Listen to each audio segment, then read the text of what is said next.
കർത്താവിനാൽ അനുഗ്രഹിക്കപ്പെട്ടവരെയും, എൻ്റെ ഓർമ്മയ്ക്കായി നിങ്ങൾ ഇപ്രകാരം ചെയ്യുവീൻ എന്ന് പറഞ്ഞുകൊണ്ട് തൻ്റെ ശിഷ്യർക്ക് അപ്പവും വീഞ്ഞും വാഴ്ത്തി നൽകി ക്രിസ്തു ഒരു പുതിയ നിയമം നമ്മളുമായി ചെയ്യുകയാണ്. പെസഹ വ്യാഴം പ്രഭാതത്തിലെ സദറായിൽ ഇപ്രകാരം രേഖപ്പെടുത്തിയിരിക്കുന്നു: മുകളിൽ നിന്ന് ഇറങ്ങി വരികയും തൻ്റെ ശരീരത്തെ ഞങ്ങളുടെ ശരീരങ്ങളിൽ ചേർക്കുകയും സ്വന്തം രക്തത്തെ ഞങ്ങളുടെ അവയവങ്ങളിൽ കലർത്തുകയും ചെയ്ത സ്വർഗീയ അപ്പം വാഴ്ത്തപ്പെട്ടതാകുന്നു. ഈ ചേർക്കലും ഈ കലർത്തലും ചെയ്തത്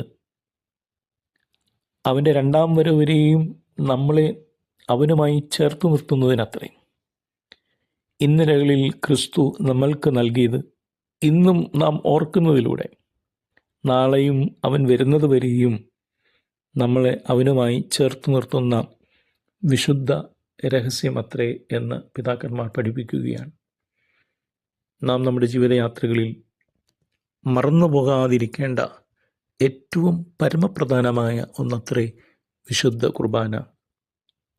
ഈ വിശുദ്ധ രഹസ്യങ്ങളിലേക്ക് സംബന്ധിക്കുവാൻ ദൈവം നമ്മളെ യോഗ്യരാക്കട്ടെ. മറക്കാതെയിരിക്കുക. വിശുദ്ധ രഹസ്യങ്ങളുടെ അനുഭവത്തിലൂടെ ക്രിസ്തുവുമായി നമുക്ക് ചേർന്ന് നിൽക്കാം.